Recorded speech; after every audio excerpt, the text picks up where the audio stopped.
Bueno, Wilson, adelantemos porque hoy tú sabes que las clases son solamente de media hora y después Sí, vamos a señora. bregar. Entonces, dijimos que en la 132. ¿La 132 ya está solucionada? Sí, señora. Listo. Entonces, a partir de la 133 vamos a empezar a mirar un nuevo tema y es todo lo de la época del romanticismo. ¿Sí? La época del romanticismo se desarrolló sobre el siglo XVIII y XIX. Fue una época que estuvo en contra del neoclasicismo, que fue la época anterior, porque básicamente se querían renovar y querían escribir cosas nuevas, y pues el objetivo principal que tenían era como escribir sobre los sentimientos, sobre las emociones. Fue una época en la que trabajaron mucho sobre la libertad de expresión y ese tipo de cosas. Se desarrolló en Europa, pero también fue traído a América. Entonces empecemos a solucionar y vamos conociendo. Entonces, si quieres, ya que estamos solo los dos, entonces leo una, lees una, ¿listo? Entonces empiezo yo. Dice, se entiende Vale. por romanticismo A, movimiento lírico del mediados del Renacimiento, B, forma de expresarse amorosamente, movimiento cultural que se llevó a cabo en la primera mitad del siglo XIX o todas las anteriores. Dos. ¿Cuál sería? A, B, C o D. Todas las anteriores. Todas las anteriores, no, es la C. Oh, Acuérdate que te estaba diciendo que fue sobre el siglo XVIII y el siglo XIX. Es un movimiento que no solamente fue literario, también fue artístico, fue científico, digamos que tuvo de todo un poquito. Entonces es la C. 134, léela, por favor.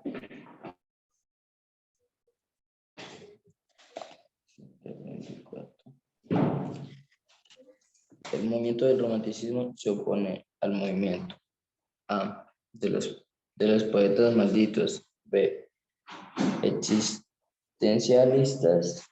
C. Del neoclasismo. D. Contemporáneo. Bueno, entonces, ¿ahí cuál sería? Te estaba diciendo ahorita que en contra de cuál iba.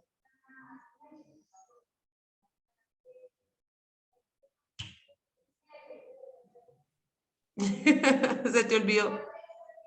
Sí, El pero neoclasicismo. Listo, no fue la claro. anterior. Se decía que era neoclásico, o sea, retomar lo clásico para hacer algo nuevo, pero pues no pegó mucho. Por eso llegó el romanticismo. Bueno, entonces es la C. La 135 dice, el romanticismo le da prioridad a la genealogía, la ciencia, la política, los sentimientos y pasiones. Esta está fácil. Los sentimientos y pasiones. Exacto, la D. Por eso se les llamó el romanticismo, ¿no? La 136. Entre su filosofía, el romanticismo destaca el resguardo de las viejas costumbres, el uso de la política, el discurso económico o la libertad. Entre su filosofía romántica destaca reales políticas.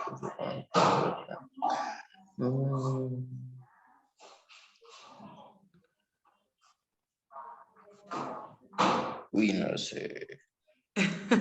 Es la libertad. ¿Listo? Ni la política ni la ciencia. Digamos que sí se desarrollaron en este tiempo, pero básicamente fue la libertad porque pues se hablaba del sentimiento, amor y paz y ese tipo de cosas, ¿no? Fue este tiempo, en la época de los 80. La 137. Entre su filosofía, el romanticismo destaca. A ver, ¿cuál te suena más? La patria, la religión ortodoxa, ortodoxa tiene que ver con religión, el pensamiento conservador o ninguna de las anteriores.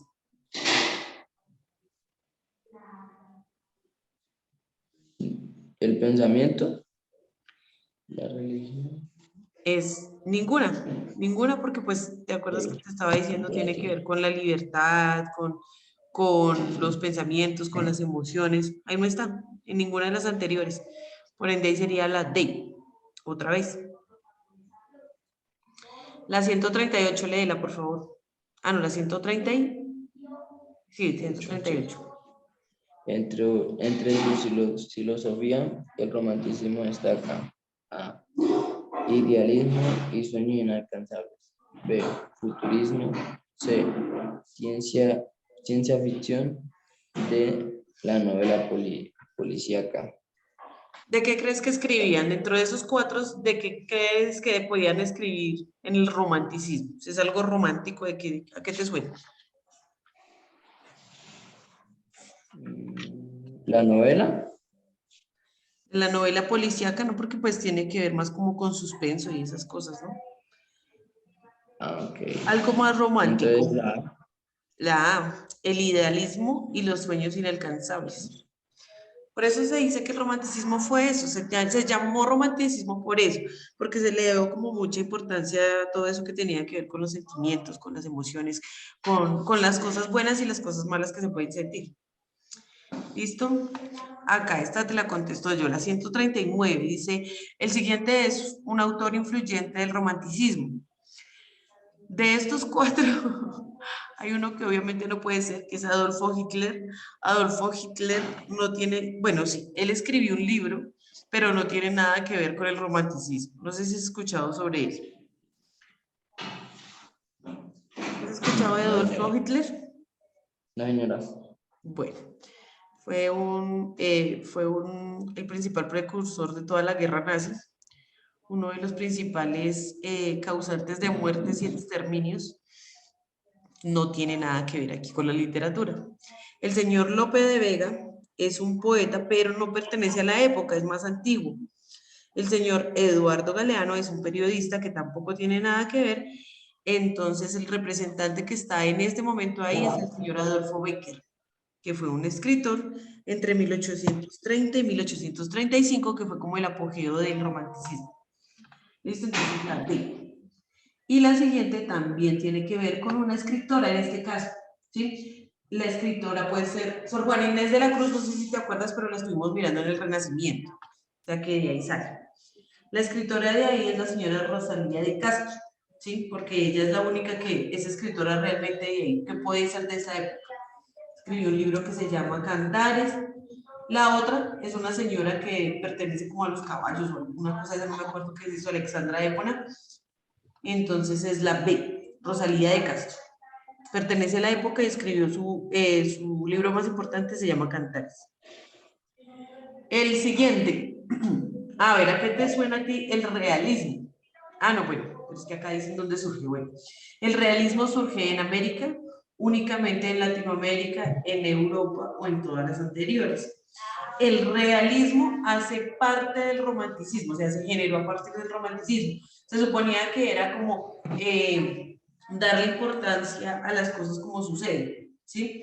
Entonces, el realismo surge principalmente de Europa. O sea que la respuesta es la C. En la segunda mitad del siglo XIX se llevó a cabo la industrialización de la sociedad, la desmercantilización de los burgueses, la centralización del feudalismo o todas las anteriores. En la segunda mitad del siglo XIX, que estamos hablando todavía de un poquitico del romanticismo, inicios del determinismo, lo que se hizo fue la industrialización de la sociedad. ¿Sí? Se empezó como a trabajar más en la evolución de todo lo que se había quedado atrasado, ¿listo? Entonces, de la 142, la A. De la 143, a ver, lee la misma, por favor. ¿En qué consiste el determinismo? A. En que el conocimiento está determinado por Dios. B. En que el conocimiento está determinado por el rey. C. En que todo el saber está determinado por el mercado. D. Ninguna de las anteriores. Bueno, te explico qué es determinismo para ver si puedes solucionar esto. El determinismo es eso que algunas personas le dicen a uno, eso pasó porque así estaba escrito, porque eso tenía que pasar.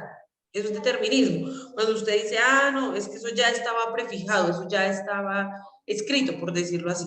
Ya no, usted se fue allá de cara porque eso ya estaba escrito. A usted le pasan esas cosas porque es que eso ya tenía que pasar. Eso es determinismo. ¿Sí? Es una corriente que existió luego del romanticismo y que uno diría, pues, existe gente todavía así, ¿no? Entonces, ¿cuál sería la respuesta? ¿En qué puede ser? La C. ¿Todo O, saber está o determinado por el mercado? No. Ahí sería la A, la ninguna. No, no, no está, porque dice que determinado por Dios. Conocimiento, pero no, el conocimiento no está determinado por Dios. No es solo el conocimiento, son las cosas que pueden pasar, todo lo que te puede pasar. Ah, Wisman metió un gol. ¿Por qué? Porque tenía que pasar, eso ya estaba escrito que Wisman tenía que ser gol. No, las Ok. cosas pasan pues porque usted se esfuerza, porque usted está en el lugar indicado. Pues bueno, si me hago entender, eso era el determinismo para ese momento. La 144. Uno de los autores más importantes del movimiento positivista fue, entonces yo te digo quién es el señor Leopoldo Alas, que escribió un libro que se llamó La Reyerta y fue más o menos a finales del siglo XIX, sobre 1884. ¿Listo? Entonces de la 144 es la A. A partir de la 145 vamos a empezar a ver un nuevo tema, Wisman. Se llama el debate. El debate es básicamente esa forma que hay para llegar a ciertas conclusiones o tratar de convencer a otra persona o grupo de personas de algo, pero se hace de forma ordenada, ¿sí? Existen como ciertas reglas cuando hay un debate, ¿no? Y es que usted tiene que respetar la palabra del otro, de que tiene que haber un moderador que me dé la palabra en cierto momento, de que debo tener argumentos frente a lo que yo voy a decir. No es simplemente tratar de convencer al otro ahí, tratando de decirle, no, es que eso pasa pues porque sí que, pues porque yo lo creo y porque sí. No, esa no es la manera. Digamos que se debe justificar esto puede pasar porque según tal cosa se ha visto que tal cosa, que tal cosa. ¿Sí me hago entender? Es tratar de convencer al otro. Eso es un debate cuando básicamente se ponen los puntos de vista de dos o más personas. ¿Por qué dos o más personas? Porque existen dos tipos, bueno, existen muchos tipos de debate, pero existen dos tipos de debate principales, que uno se llama el Lincoln Douglas y el otro se llama el Karl Popper. El Lincoln Douglas es como el que va un poco más hacia la moral, ¿no? El que su merced explica y trata de convencer al otro desde el punto de vista más teológico, eh, más moralista. Y el Karl Popper, que es donde uno pone el punto positivo de las cosas. Yo estoy de acuerdo con el aborto por esto y esto y esto. Y en el otro lado, yo estoy de acuerdo con que prevalezca la vida por esto y esto y esto. Sí, hay un lado positivo y un lado negativo, y es tratar de convencer al otro de lo que se está hablando ahí. Entonces, bueno, vamos solucionando y vamos mirando. Dice la 145. En un debate, A vale solo una parte, B se necesitan dos opiniones distintas como mínimo, C se busca que todos lleguen a opinar igual, o D todas las anteriores. La B. La B, ajá, se necesitan dos opiniones.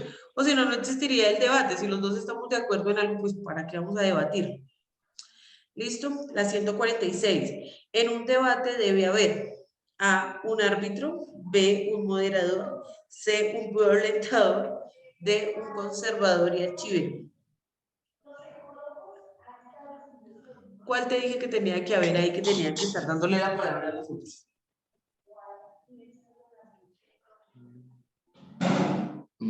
La B. La B, el moderador, así se llama. ¿Listo? Entonces, léeme la siguiente, por favor, la 147. Nombre un formato para realizar debates. A. Lincoln Douglas. A. Abraham Lincoln. C. Steiner. D. Tesla. Usted dijo que la A, Lincoln Douglas. Lincoln Douglas, exacto, que es el que se va con la moral y eso. Entonces, la 148. ¿En qué consiste el debate Karl Popper? A, que sea en un área de ring, que sea televisado, discusión clásica entre un punto que afirme y el otro que niegue, o discusión entre hombres y mujeres.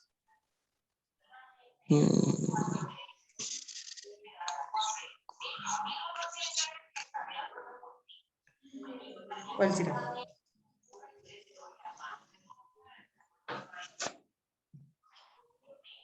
La C.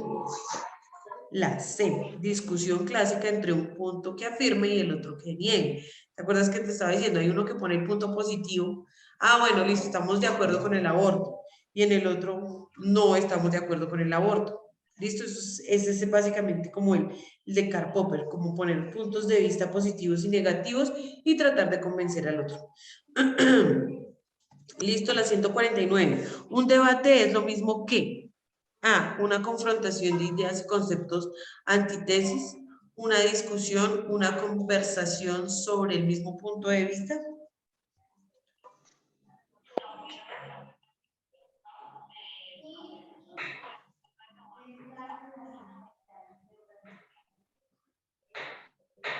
¿Cuál sería ahí? Una conversación sobre el mismo punto de vista. Es la A, es una confrontación de ideas y conceptos antítesis. Antítesis, ¿qué quiere decir? Antítesis, perdón. Antítesis es que los dos son contrarios. ¿Sí? Es como cuando usted le colocan allá que el superhéroe tiene su archienemigo. La antítesis es eso, es la tesis, es la teoría, la antítesis es la que va en contra de la teoría. ¿Listo? Y la 150 y dejamos ahí. La 150 dice, dos aspectos importantes al elaborar un debate son la Elaborar. hipótesis, la tesis y las tesis planteadas, el inicio y el desenlace planteado, un guión específico o ninguna de las anteriores. ¿Ninguna de las anteriores? No, ahí sería la hipótesis y la tesis planteada. Hipótesis es básicamente esas ideas que su merced tiene del tema que se va a hablar. Y la tesis es ya cómo lo voy a justificar yo frente a la otra persona. ¿Listo? Entonces de la 150, la A.